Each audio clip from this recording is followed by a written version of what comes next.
অনেক ছোট ছোট শিশুকে আমরা দেখতে পাই আমাদের দেশে যে কপালের এক কোণায় কালো কালি দিয়ে গোল করে একটা টিপ দেওয়া হয়।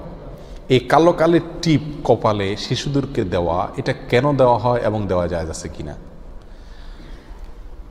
পাশাপাশি আরেকটা প্রশ্ন চলে আসে, সেটা হলো যে মাজায় অনেক সময় কালো তাগি বাঁধা হয় বা কালো সুতা রশি ইত্যাদি বাঁধা হয়, তো এগুলো জায়েজ আছে কিনা।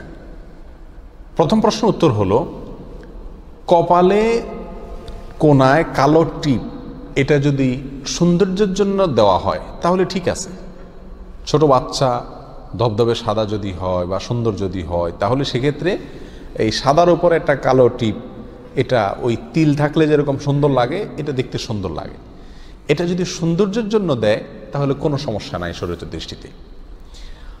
আর যদি এটা এই জন্য দেওয়া হয় যে এটা দিলে আর বদনজর লাগবে না, আর এই উদ্দেশ্যেই বেশিরভাগ লোক দিয়ে থাকে বলে আমার ধারণা।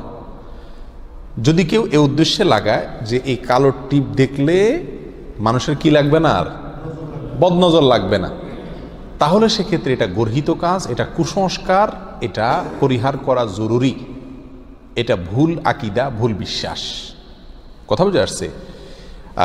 ছোট শিশুকে বদনজর থেকে, মানুষের হিংসা থেকে বাঁচানোর জন্য শরীয়ত সিদ্ধ বহু পদ্ধতি আছে। যেমন আপনি 3 কুলের আমল করেন, পড়ে ফু দেন বাচ্চার উপরে, ইনশাআল্লাহ কোনো বস্তু তাকে ক্ষতি করতে পারবে না। কিন্তু আপনি এই যে কালো টিপ লাগাচ্ছেন, এই কালো টিপ দেখলে কি লাগবে না, বদনজর লাগবে না, এটা সম্পূর্ণ কুসংস্কার, ভুল ধারণা। আমাদের দেশে শুধুমাত্র এই কপালের কালো টিপই না, আপনারা খেয়াল করে দেখবেন, কারোর যদি মাছার নিচে ভালো লাউ ধরে, কুমড়া ধরে, কোনো ক্ষেত খামারে ভালো ফসল হয়, তাহলে সেখানে দেখবেন একটা মাটির হাঁড়িতে কালি লাগায়া ঝুলায় রাখে। তো ছেলের কপালে না হয় সৌন্দর্যের জন্য লাগাইছেন বুঝলাম, ওই খেতে মাছা কেন লাগাইছেন? ওইটা দেখে বোঝা যাচ্ছে এটা বদনজর থেকে বাঁচানোর জন্য লাগায়। অনেকে মনে করে এটা এই যে লাগানো হয়, এই লাগানোটা কেন? এই লাগানোটা এই জন্য যে একটা মানুষ যখন দেখবে সুন্দরটার দিকে নজর না পড়ে ওই কালো দেখে তার মনটা খারাপ হয়ে যাবে আর সে আর বদনজর দিবে না। এটা একটা মানুষের ধারণা, কিন্তু এর সঙ্গে ইসলামের কোনো সম্পর্ক নেই এবং এটা সম্পূর্ণ ভুল ধারণা।